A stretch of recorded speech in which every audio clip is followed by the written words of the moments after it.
Hi, I'm Coleman Taroni, and I love skyscrapers. But at the end of this podcast, I hope you guys can see why. We're going to start our tour of the world's great skyscrapers in the United States. This ancient piece of American architecture that everyone knows and loves started as an idea from John Jacob Raskob, who was the entrepreneurial owner of the site when he asked William Lamb, the chief architect of the project, how high can you make it so it won't fall down?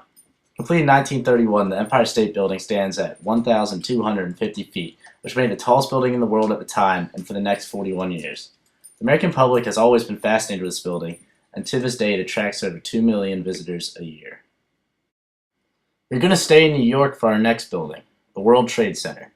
Completed a year apart in 1972 and 1973, the two towers stand at two different heights. The North Tower is 6 feet taller at 1,368 feet. It became a distinct part of the New York skyline, sitting on the Hudson River. It knocked off its city's most famous building as the tallest building in the world. These towers were mainly built because David Rockefeller wanted to revitalize Lower Manhattan. Unfortunately, the towers have been the location of two catastrophic terrorist attacks. The first of which happened in 1993 when a bomb exploded, killing 6 people, and the second happened in 2001, which caused both towers to collapse after being struck by planes. Our next stop on our tour is Chicago. The Willis Tower was completed in 1974 and stands at a staggering 1,454 feet. The building was originally named the Sears Tower, but due to financial issues, Sears sold the skyscraper. The tower ended the World Trade Center's short reign as tallest building in the world of only 2 years. The building in effect is 9 skyscrapers that vary in height combined into one.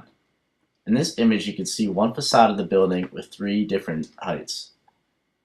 The tower, though, has had some major setbacks. Windows frequently break, and the tower's upper stories noticeably sway on windy days. We are now going on an adventure to the other half of the world. Completed in 1997, the Petronas Towers, located in Kuala Lumpur, Malaysia, stand at 1,476 feet, making it the world's tallest building when it was built. But its height is not its most significant aspect if you ask Argentinian architect Cesar Pelé. Symmetrical towers have a connecting bridge at the 42nd story. This makes the axis of the total work the space existing between them. For Pelé, it is this void that gives the towers a unique identity. And in case you were wondering, those buildings are not models and are actual size. He is a massive human being. The next building on our checklist is unique because it did not make the list for its height. The Bahrain World Trade Center is not particularly tall, standing at only 787 feet high. But it is very unique because it became the first skyscraper in the world to integrate wind turbines into its design when completed in 2008. The two towers both have a modern look that makes them seem like sails. The wind turbines produce 15% of the total electricity used in the building. Next at the plate is the current title holder for the world's tallest building.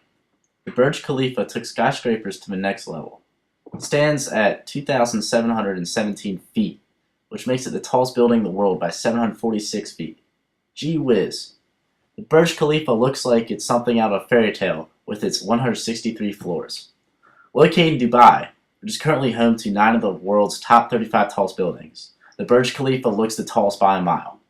This is why the apartments that are located up to floor 108 sold out within 8 hours of being on the market. Chicago-born architect Adrian D. Smith designed the building.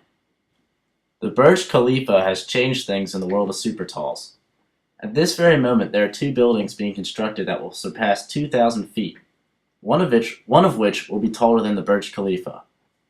One of these 2 buildings is the Shanghai Tower in Shanghai, China. It is supposed to reach 2,170 feet upon completion in 2016. The Kingdom Tower in Jeddah, Saudi Arabia, which is scheduled to be finished in 2018, will become the world's tallest building by at least 568 feet. This building is being built by the same architect that constructed the Burj Khalifa, Adrian Smith. Its final height is a secret, but he has stated that it will be at least 3,280 feet tall. It will have an observation deck at 2,000 feet that will overlook the Red Sea. In conclusion, skyscrapers are awesome.